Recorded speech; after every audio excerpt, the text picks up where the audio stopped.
pensamos, não.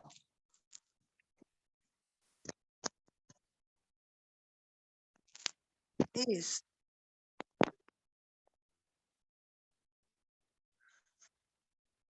Amém.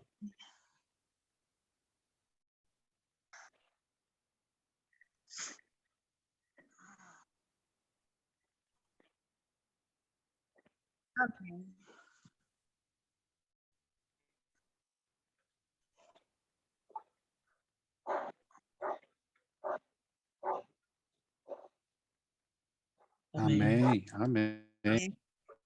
Com você, Joilton. José, príncipe do Egito. Olá, para quem te não cumprimentou ainda, um feliz sábado. Faz tempo a gente não se vê, não se encontra. Estou vendo aqui o Francisco. Francisco, eu oro toda a madrugada por você, meu irmão. Amém, Nós amém. estamos sempre unidos aqui em oração.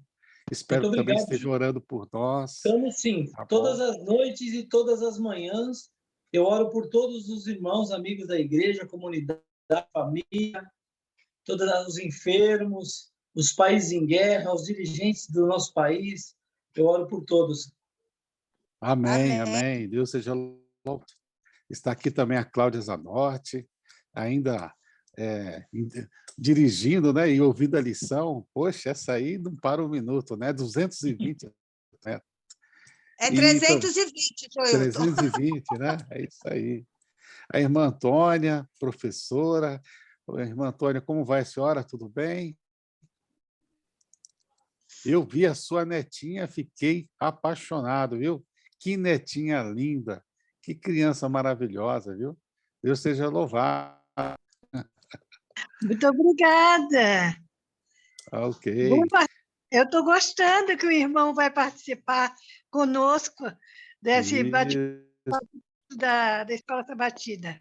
E eu conto com vocês, vamos aprender juntos aí, vamos aí abrir aí a palavra de Deus, vamos ver o que o Senhor tem para nós aí, desse José, né, o príncipe do Egito, né? Irmã Antônia, a última vez que eu tive notícia da senhora Toninha, né, irmã Toninha, me machucou, caiu, né? Falei, o que aconteceu com a Toninha? Né? Liguei para o Cristiano, estou indo para o hospital. E aí, como é que está minha irmã? Você está bem?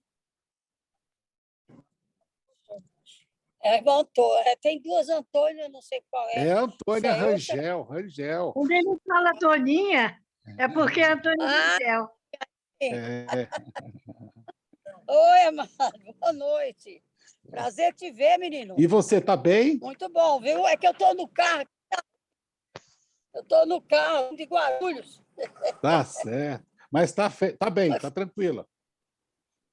Muito bom te ver, muito bom. Legal, tá bom. Joel também. Está aqui no volante, está dirigindo. Eita, nós, hein? Toma cuidado aí, vai devagar, vai tranquilo, tá bom? Legal. Aí também o Joel é conosco, Joel. Eu não estou vendo o Joel, estou vendo aqui só o nome, Joel, né? Cadê o Joel? Né? Fala, Joilton. Agora apareceu o homem aí. Eu estou preparando aqui para a gente estudar aí. Isso, prepara aí. Eu dou aula à distância para algumas pessoas ali da Polícia Civil, mas a gente não deixa ninguém ficar com câmera desabilitada. Está com câmera desabilitada, ó, a gente já dá falta na aula. Vamos lá, professor. Tudo bem, prazer, obrigado. Tem o Wallace ainda, Joel. Chama o Wallace ainda. Está com a câmera fechada. Legal. Olha aí o Perri. Tá bonito, hein? Adoro. A Vera também. Seja bem-vinda, minha irmã Vera. Legal, bacana ver vocês aqui. O Wallace, né, professor Wallace. Que bacana. Perri, cadê? Que bem. Oh, tudo bem, Wallace? Joia? Tranquilo. Boa noite. Feliz sábado. Como é que vai, minha irmã? Você está bem? Tudo bem. Eu vou pegar um fone, já venho. Habilita a câmera aí, Vera e Wallace, só um pouquinho. Gente, vamos lá. Então, vamos iniciar aí. Eu vou convidar alguém aí para ler o verso áureo aqui para nós, irmã Antônia. Vamos lá, passa para a gente o verso áureo, essa lição tão maravilhosa, da lição 12, né? José, príncipe do Egito. O que diz aí para a gente?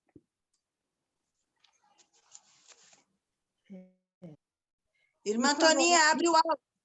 E Faraó disse mais a José: Eis que eu constituo autoridade sobre toda a terra do Egito.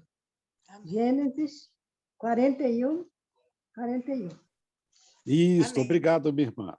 Fazendo um pequeno aspecto da lição anterior, antes de nós já pularmos para a lição dessa semana, na semana passada nós vimos vários dramas aí relacionados ao principal personagem, que seria José. A história, a situação que os irmãos venderam José, os ciúmes que eles tinham. E lá na sala da Penha, a gente até pediu assim, se você tivesse que dar um nome diferente para o título dessa história, que nome você daria, Silente? Olhando todo esse cenário, o drama de José, o drama de Jacó, os irmãos vendendo, os problemas de personalidade de Judá, os problemas ali que eles vão encontrar no Egito, né? Que nome que você daria para essa situação toda, se você tivesse que dar um nome para tudo isso? Conflito entre irmãos. Conflito entre irmãos. Legal. Família problemática. Como? Família problemática. Família problemática. Lá na nossa sala... Opa, mas... Como? Não entendi? Trairagem. A linhagem? Não. Trairagem. Ah, trairagem. Novela das 9. Casos de família. Casos de família. Caso de família. Vejam só quantos nomes, adjetivos a gente vai dando para tudo. Vocês vejam que o Gênesis, ele gastou a maior parte das páginas para contar a história de José. É a história mais comprida que a gente tem no Gênesis. E sabe qual o nome que te deu lá na Penha para essa história toda? A Grande Família. Né? A Grande Família. E outra coisa, nós colocamos... Opa, pode falar, irmã Vera. A irmã Vera levantou a mão, por favor. Eu acho que ela está tentando abrir a câmera, Joilton. Ah, tá bom. Aí o que aconteceu? A Grande Família, esse drama aconteceu, as pessoas que estão envolvidas, conforme a irmã Antônia falou, uma família complicada, cheia de problemas, e Deus começa a fazer uma obra dessa família. Por quê? A gente percebe lá na lição anterior, teve até uma síndrome que a gente colocou, a síndrome de Rebeca. A síndrome de Rebeca começou a acontecer a mesma coisa com Jacó. O que tinha Rebeca? Gostava mais de quem? De Esaú, não é isso, irmã Francisca? É assim que Rebeca se manifestava no relacionamento dos dois filhos? É para mim, Joilton? Isso, Francisco. É verdade. Rebeca, ela cometeu esse erro, né? Ela dava prioridade para esse filho, né? Ela era mais um erro repetido por Jacó, né? Exato. Então, ela gostava mais de Jacó. Ela preteria, o filho preterido dela.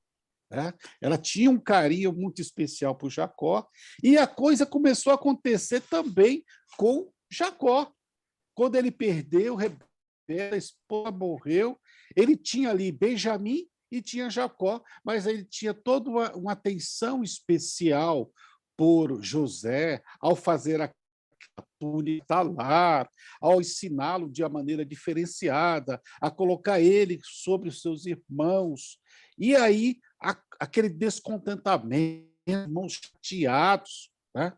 Fazem ali uma estratégia, e Judá aparece, Rubens tenta falar, e no final da história, José é vendido ali para aquela caravana de estrangeiros que estavam indo em direção ao Egito, e ali ele é vendido como escravo, e a vida dele tem uma virada 360 graus.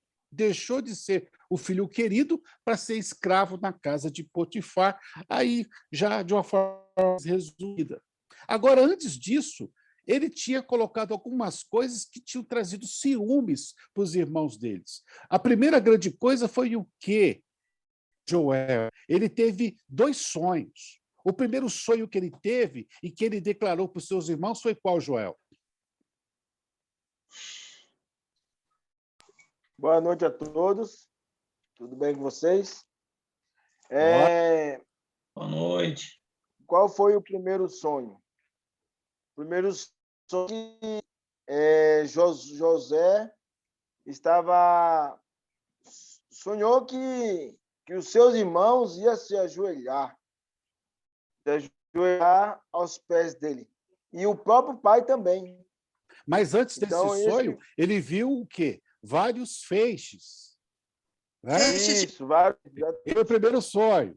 Tinha irmãos, cada um tinha um feixe, e o feixe de José estava acima de todos, e os feixes dele inclinavam. Não é isso? É isso. Agora, aí. Exatamente.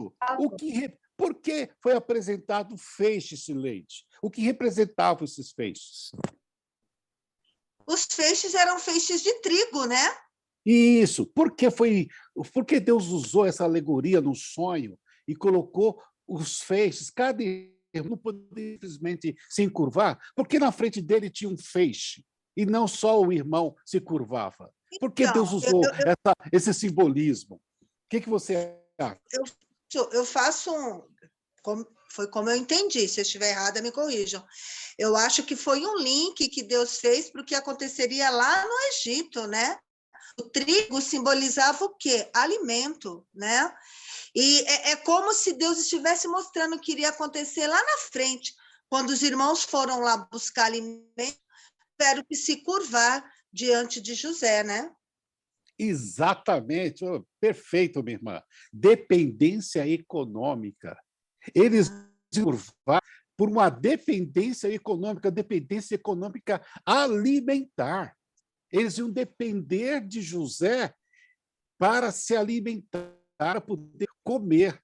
Eles iam ser totalmente dependentes, eles não iam ter nenhuma estrutura. Se não fosse por José, eles iam perecer. Vejam só, esse link que a Sileide falou é uma profecia. Deus está fazendo agora de José, está apresentando para ele um propósito, e o primeiro propósito que trouxe para eles uma revolta, o fato de ele, que não era o primogênito, né? Quem era o primogênito? Era Rubens, né?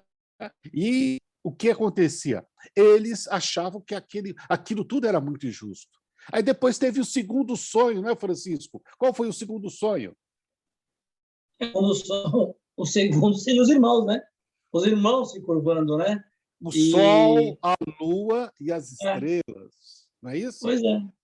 O que significa o sol, a lua, as estrelas? Por que Deus usou agora? Primeira ele mostrou dependência econômica, e agora ele usa os astros do céu. Astros dos céus se inclinando. O que isso representa para a gente? Pois é, isso aí, para nós, aí já mostra a capacidade que Deus deu para José, né? Dele saber de uma coisa muito futura que aconteceria, uma coisa do tempo mudar, a fome que viria, tudo aquilo que viria, tinha a ver com o tempo, né, Joelito? Tinha a ver também com a seca, tinha a ver com tudo isso. Exato. Agora o que chama a atenção, Joilton, nessa profecia é o fato do Criador ele conduzir a situação, porque parece que para nós que Deus foi o originador de cada passo que aconteceu na história de Israel, não é? Mas nós sabemos que foram decisões tomadas por homens e que dentro do mal que foi causado, Deus conduziu para que a coisa acontecesse da melhor forma e ainda deu uma lição para todos, né? Exato. Muitas vezes não. Estudando aí a lição, a gente percebe, né, Francisco, que o mal muitas vezes é revertido em bem, né? Sim.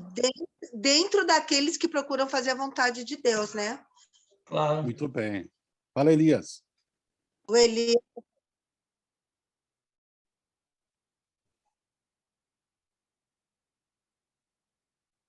Exatamente, o poder econômico, e agora Deus mostra para ele que ele ia ter domínio não só sobre a tribo de Judá, mas sobre todas. O que é essas estrelas? O que é o Sol? O que é a Lua? Sobre todo o poder político que existia ali no Crescente Fértil, na Mesopotâmia, tudo aquilo lá ia estar dependente de José através do poder de Deus. É uma outra profecia que se cumpriu.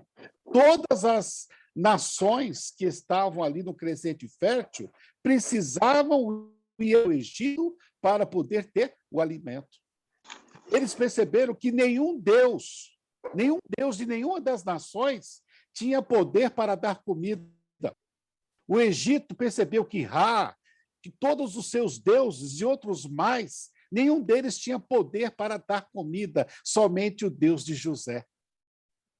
Deus, através de José, ele colocou José como se fosse um salvador, como fosse um Cristo naquela época. As nações estavam sendo abençoadas através de José. Palavra de Deus dada a Abraão: em ti serão benditas todas as famílias da terra.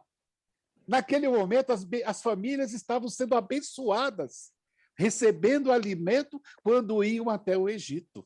Olha só, outra coisa também que a gente vê: Deus não faz nenhuma coisa sem primeiro falar aos seus servos, os profetas. Tudo o que aconteceu, Deus havia dito. Ele tinha dito que os irmãos iam depender de José.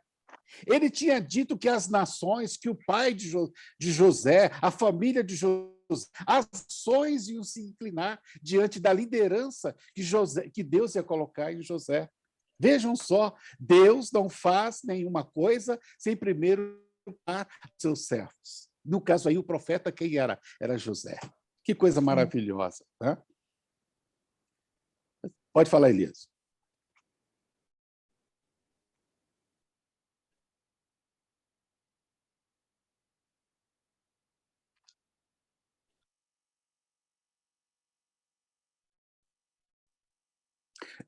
É a síndrome de Rebeca que nós estávamos explicando logo no início. O mal que havia contaminado a mãe de Jacó, agora contaminando Jacó. Ele tinha, por conta da perca da esposa, preterido, né, a mulher que ele amava. Né? E outra coisa, nós estudamos na lição passada, Jacó era belo, lembrava a sua mãe, vários fatores fez com que ele preferisse José. Mas avançando um pouquinho mais para frente, no momento que José está na prisão, agora mais 2 sonhos, né? Que outros 2 sonhos aconteceu aqui? A irmã Vera consegue falar com a gente? Fala aí, minha irmã Vera. O que 2 sonhos aconteceram lá na prisão? Foi o sonho dos...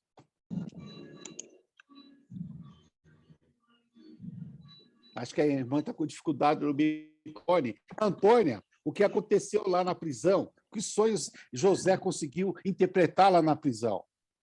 Os 2 sonhos, do padeiro e do copeiro. Exato. Deus agora estava trabalhando. Por quê? José tinha ido para a casa de Potifar, ele tinha prosperado em tudo, mas aí uma estratégia fez com que a mulher ela estava querendo ter uma situação íntima com José, tudo aquilo que a gente estudou da lição passada. E José acaba indo agora mais uma outra viravolta na sua vida. De escravo, agora ele era o quê? Prisioneiro. E lá na prisão, Deus mostra sonhos ao copeiro e também ao padeiro. E traz um terceiro sonho, né? Desculpe, um quinto sonho. Os 2 primeiros na família de José. Os 2, outros, um para o copeiro e outro para o padeiro. E o quinto sonho que veio para quem? Para o faraó. Aonde Deus revela da maneira que ele revelou para Nabucodonosor, da mesma maneira que ele revelou para Daniel, algo sobre o futuro. Né? E ele ficou angustiado.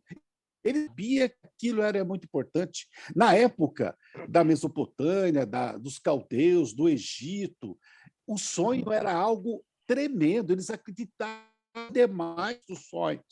A pessoa que interpretava um sonho, ele era uma das pessoas era um dos ofícios mais importantes lá na corte. Ele era chamado de sábio, mago, e assim por diante. Dependendo da sociedade, ele tinha um nome diferente, mas era de um alto posto.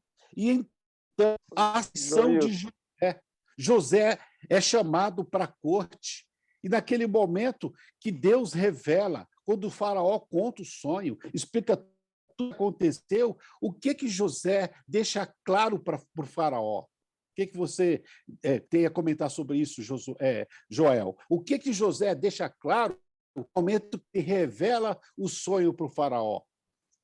Antes de chegar nesse detalhe, a gente percebe que Josué tinha um dom. Dom, sonhos e interpretações, o José. E a gente observa também que todas as dificuldades que ele estava passando em lugares diferentes dentro do Egito, dentro do palácio ali, a fé dele estava firme, continuou firme a fé. Você vê que a gente percebe que a gente não vê, tudo bem que a luta estava passando na vida de José, a dificuldade, mas a gente percebe a firmeza dele, a firmeza de continuar firme nos caminhos, a firmeza da fé no Deus, no Abraão, no Deus de Isaac, no Deus de Jacó. E aí, lá na prisão, lá, né, a interpretação do padeiro e do copeiro, a gente vê ali Deus usando ele, preparando José para o futuro, né? Para o futuro. E ao ele sair de lá da prisão, vindo já na presença de Faraó, a gente percebe que lá da prisão que ele veio ter o contato novamente com Faraó. Por intermédio de quem? Por intermédio do copeiro, né? Por intermédio do copeiro que foi assim beneficiado, né? Pelas bênçãos dadas a José, e ele foi também abençoado. E ele vindo até José vindo até o Faraó, a gente vê que Faraó tem um sonho, né? Um sonho, e ficou perturbado o sonho dele, e a gente percebe ali que qual o sonho que ele teve? Da 7 vacas gordas e 7 vacas magras. E depois ele continuou falando, né, que teve da espiga, né? Das espigas gordas e 7 espigas magras. Isso, foi a interpretação, foi o sonho do faraó. E aí agora eu pergunto, o que ele deixou muito claro, é importante você comentar os sonhos, é que o tempo aqui é tão pouquinho, daqui a pouco a gente vai ter que encerrar, mas uma coisa eu pergunto, o que ele deixou muito claro desde que ele contou o significado, ou antes até mesmo de contar o significado para o faraó? O que ele deixou muito claro lá em Gênesis 41, versículo 8? Joilton, só uma observação, é muito importante o que você falou. Pode acontecer que nós, professores, vamos ficar tão assim, detalhando e vamos perder a parte principal. Qual foi o mais importante aí, né? Isso. O sonho, sim. Mas o mais importante, eu acho que José deixa claro para Faraó a total dependência de Deus. Exato, né? Exato. Ele deixa claro, Deus manifestou tudo isso que você sonhou, aquilo que o Joel estava explicando, as vacas magras, as gordas, as espigas, toda essa história que a gente que tão bem explicou o Joel. O importante de tudo era uma revelação de Deus. Lá no texto original aparece Elohim, Elohim, Elohim. Ele trouxe essa verdade para vocês. Isso era importante. Ele mostrou que aquela revelação, da mesma maneira que Daniel deixou claro no caso da Nabucodonosor, o Deus dos céus, aquele que criou todas as coisas, ele lhe deu o sonho e também vai lhe dar o quê? A revelação. Naquele momento, Deus queria... Deus começava um plano evangelístico no Egito. O povo pagão que adorava ídolos, que cultuava a vida após a morte, que acreditava num monte de coisa, em crocodilo, em Ra. Eles agora vão tendo contato com o Deus de Israel, o Deus Todo-Poderoso, aquele que poderia realmente salvá-los da fome. Ele ele pediu para os sacerdotes, ou para os magos, ou para os profetas do Egito resolverem a situação. No momento que ele expressou há um Deus, o Deus dos pais, ele revelou tudo isso, o que aconteceu? O faraó creu. O faraó creu. O faraó acreditou.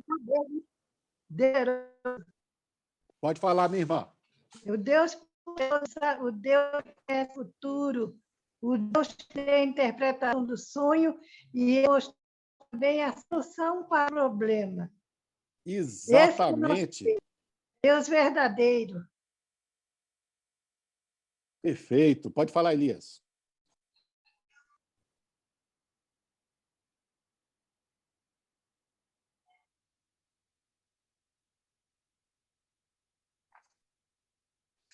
Exatamente, ele acreditou. E outra coisa, ele achou não só interessante o resultado do sonho, ele se impressionou, disse, cara, assustado, fome em toda a terra, mas a solução que José deu. José falou, e aí, como é que nós vamos resolver tudo isso? Aí José não só contou o pó, mas ele trouxe o quê? A solução. Né? Aí o que acontece? Faraó começou a olhar para José e viu ali o ministro da Fazenda, o ministro econômico, o ministro da Cultura. Ele viu alguém que poderia resolver os problemas do Egito. E agora tem uma virada de 360 graus na vida de José. Escravo, prisioneiro e agora vizir do Egito, governador do Egito, entendeu? Uma virada total. Porque Deus já havia profetizado. Amós diz, ele não fará nenhuma coisa sem primeiro revelar aos seus servos o profeta. Naquele momento, aquele sonho se tornou realidade. As nações agora iam depender do Egito para comer.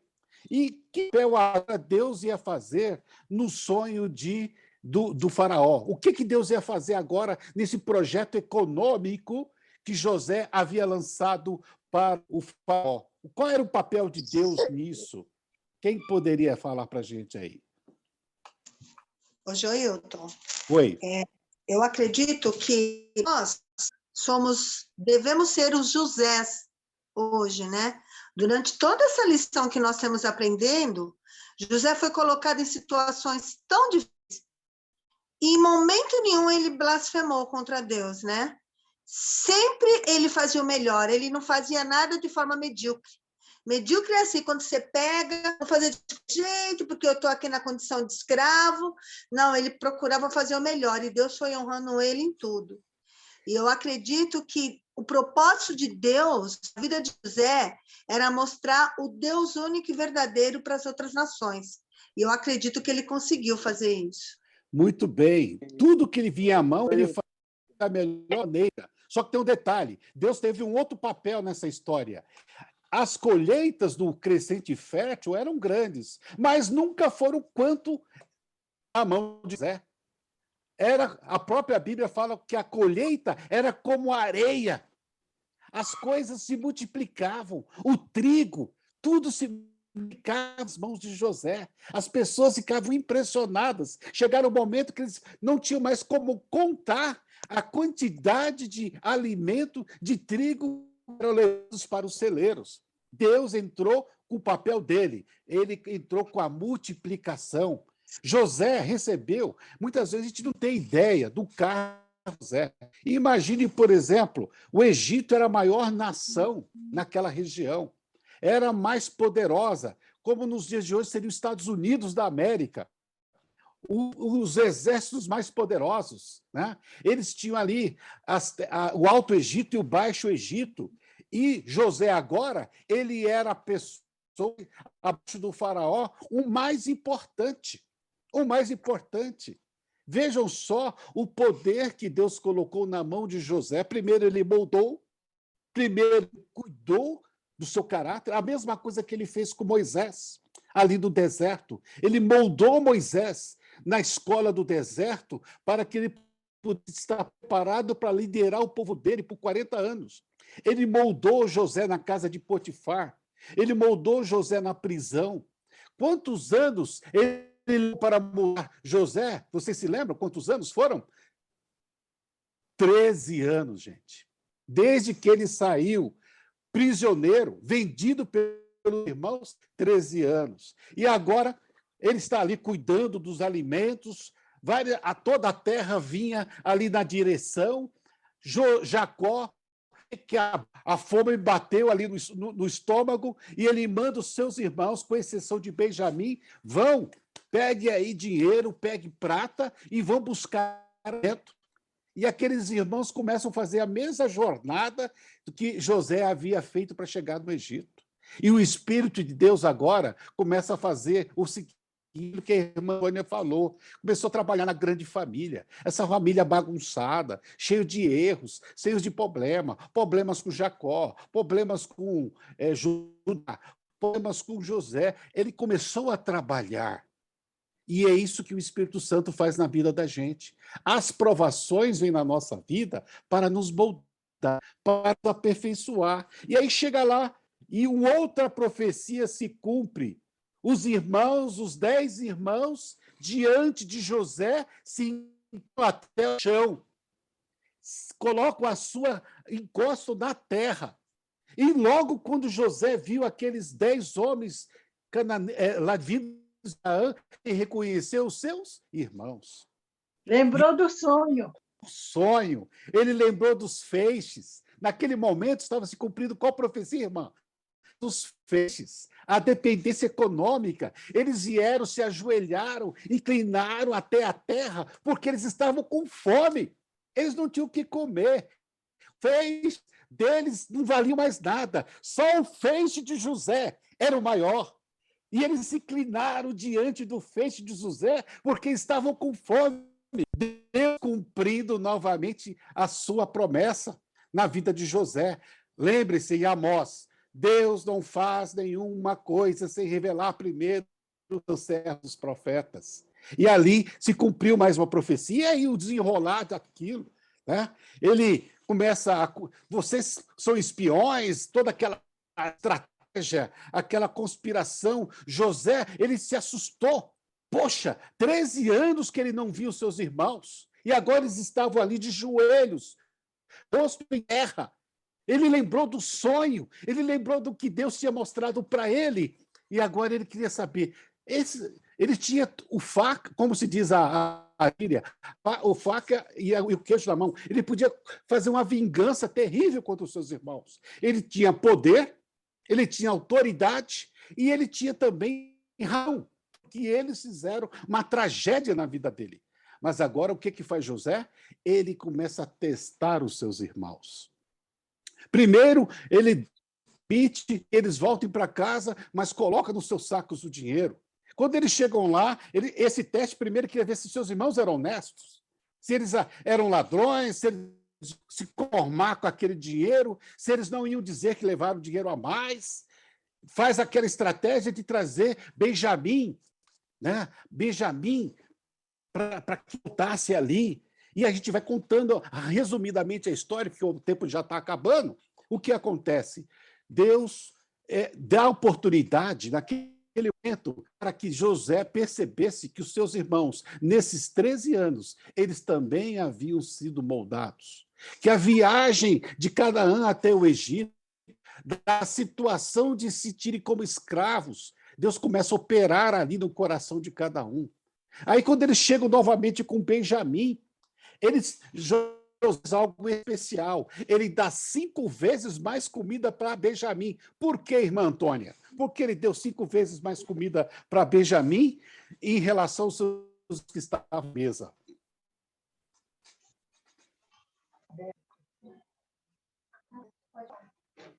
Antônia Barros ou Antônia Rangel, Joey? Antônia Barros. Desculpa. Por quê? Porque José deu 5 vezes mais alimento para Benjamim do que para os outros irmãos? Porque Benjamim era o filho caçula, né? O irmão ele O seu caçula, irmão de sangue, né? um de sangue da irmã, né? E depois o Benjamim, ele não tinha culpa nenhuma, né, do que aconteceu com José. Né? Pois, E ele eu também- lembrou da ele síndrome da Atalã. Lembra da túnica que Jacó tinha dado para ele? Isso criou o quê? Uma grande inveja para os seus irmãos. Agora ele fez a mesma coisa. Ele aplicou o síndrome da túnica. Ele deu 5 vezes mais comida. E tem um detalhe: os irmãos não sabiam que José entendia a língua dele. E ele ficava ouvindo os comentários e fazia de conta que ele não entendia a língua dos seus irmãos. E ele queria saber se ele tivesse dado aqueles 5 vezes mais alimentos, eles iam ficar com inveja. Mas por que ele está dando mais comida para ele? Ele é meio...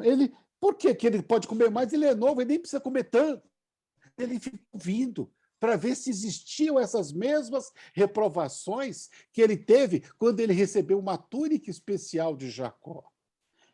E aí ele estava testando até o ponto agora que ele faz o teste final.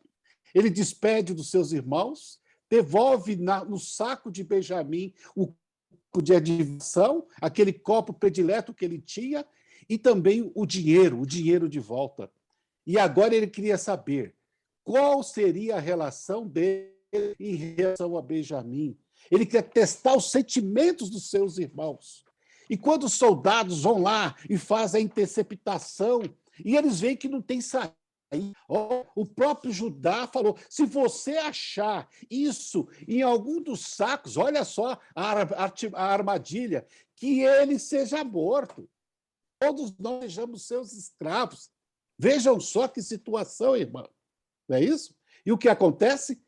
Naquele filho que ele tinha prometido, que ele tinha jurado para Jacó que ele ia proteger, está lá o copo, está lá o dinheiro.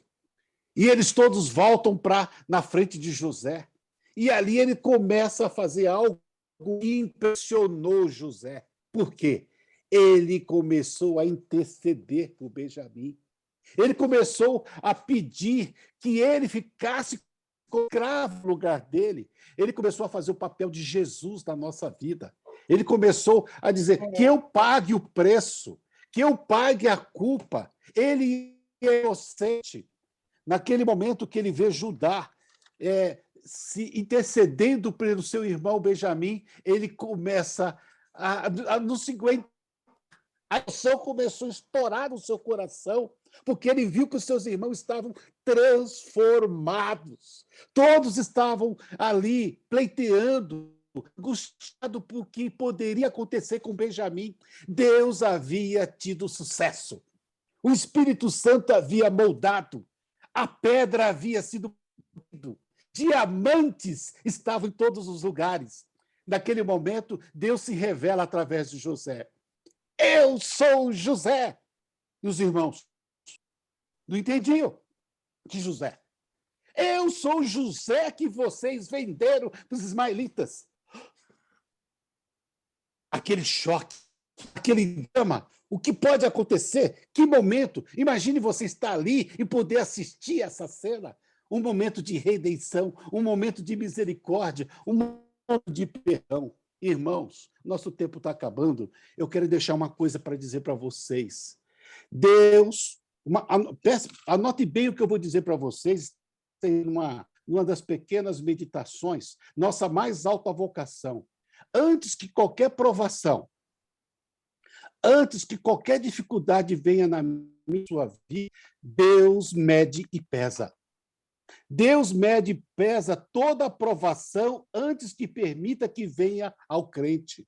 Nada vem a você sem Deus permitir. A palavra de Deus diz em Romanos 8, versículo... Deixa eu ver aqui. Acho que é 8:28. Diz o seguinte: todas as coisas cooperam para o bem daqueles que amam a Deus segundo o seu propósito. Todas as coisas, irmãos, Deus mede e pesa. E ele pesa, antes que essa aprovação venha na vida do crente, ele verifica o impacto, se isso vai mudar o nosso caráter. Já isso permite que as provações sejam maiores também, que nós possamos suportar. Meus queridos, a mesma experiência de José, Deus também na nossa vida. E uma outra coisa que a gente aprende na vida de José, que está escrito em Jeremias 28, versículo 11. Anotem esse texto. Esse texto mudou a minha vida, tem mudado a minha vida diariamente. Jeremias 28, versículo 11. Eu, Senhor, é que sei os planos que eu tenho por você, e são planos de prosperidade. Deus, José, colocou a agenda da vida nas mãos de Deus. Ele ficou 13 anos à mercê da fome, das dificuldades, à mercê de ser humilhado, e tudo que ele fazia, Deus fazia prosperar. Mas a agenda estava nas mãos de Deus. Deus, ele quer que nós também coloquemos a agenda da nossa vida nas suas mãos, porque ele está dizendo, Jeremias 28, versículo 11, eu é que sei os planos que eu tenho para você. São planos de prosperidade. Deus, ele não deixar vir uma aprovação que não seja importante para moldar o seu caráter. Deus não vai deixar vir nenhum frio sem antes mandar esse cobertor para te proteger. José nunca imaginou que ele ia ser o vizir do Egito. Ele nunca imaginou que, após 13 anos de dificuldades, ele seria uma das pessoas mais importantes daquela terra. Deus preparou ele. E Deus ele não imaginou, mas ele confiou. Como? Ele não imaginou, mas ele confiou. Ele confiou, mas ele havia revelado antes de uma forma diferente. Assim também Deus tem planos especiais para Antônia, para Elias, para Francisco, para Zadil, para Eliana Gomes, para Vera, para Joel. E o que ele quer é o seguinte, Jeremias 28, 11. Ele está dizendo, Joel, Elias, Antônio, Perri, Eide, Zadil, Francisco, eu, Senhor, não eu, Joilton, eu, Senhor, eu, Elohim, Adonai, Jeová, eu sou o Senhor e é eu que sei os planos que eu tenho para você. Deus quer transformar a sua vida numa bênção. Ele dá sentido, ele quer dar valor, ele quer dar alegria. Mesmo que a gente passe pelo vale da sombra da morte, ele vai derramar sobre a minha cabeça e a sua cabeça óleo para que a bondade e a misericórdia derrame todos os dias na presença daqueles que são os nossos adversários. Amém. Gente, o tempo acabou. Eu tenho a agradecer a vocês pela oportunidade. Que Deus abençoe a todos. Amém, Joilton. Nós agradecemos. Perfeito, Joilton. É essa a ideia para nós, professores, pegarmos os pontos principais da lição. Muito obrigada, Joilton. Obrigada, meus queridos professores, irmãos da Igreja de Carvalho. Que Deus seja louvado na vida de todos vocês. Um feliz sábado para todos. Feliz Amém. sábado. Amém. Feliz sábado. Feliz sábado. Tchau, tchau. Tchau, Deus abençoe a Feliz todos. sábado. Feliz sábado, gente. Tchau. Agora ela correu, Elias. Vem cá falar oi. Agora você pode falar. Eu estava dando tchau até agora. Oi. Dá tchau, Elias. Vai lá. Tchau. Tchau, bebê. Tchau, tchau, gente. Tchau. Saiu.